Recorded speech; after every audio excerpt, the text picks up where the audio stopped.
Does my home need to breathe? Does my home need to breathe?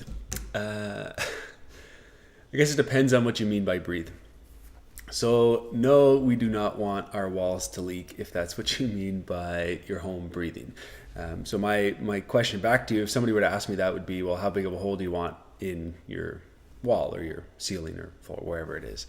And usually the answer is, well, I don't want a hole in my wall. So if your house is leaky, or aka breathing, that's not a good thing. So what we do want to do is ventilate our home. So ideally you build or renovate your home to be as tight as possible. And that's done through all sorts of different ways. That's done through your air barrier ultimately. And the way you ventilate your home is with a fresh air system, which is an ERV or an HRV.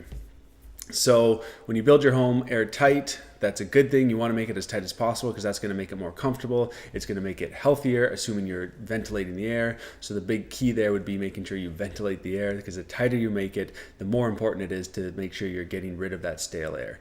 So there's a stat from the EPA, Environmental Protection Agency, and they say that on average, the average American spends 93% of their time indoors.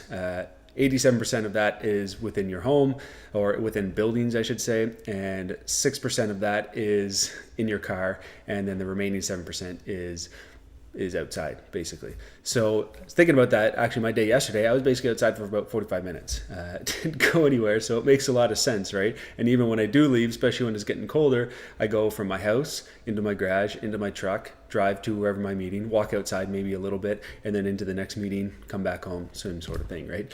So it makes a lot of sense. So yes, fresh air is good. That's a whole other topic. But knowing that you're spending that much time indoors means you need to make sure that you have fresh, healthy air coming inside, because the EPA also says that indoor air quality is one of the top 5 health risks for public safety. So we really need to build our homes airtight. We need to make sure we're ventilating them properly, and we need to. I think I went on a little bit of a side note there. What was the original question again? Does my home need to breathe? Oh yeah, it's the breathing. So no, we don't want it to breathe.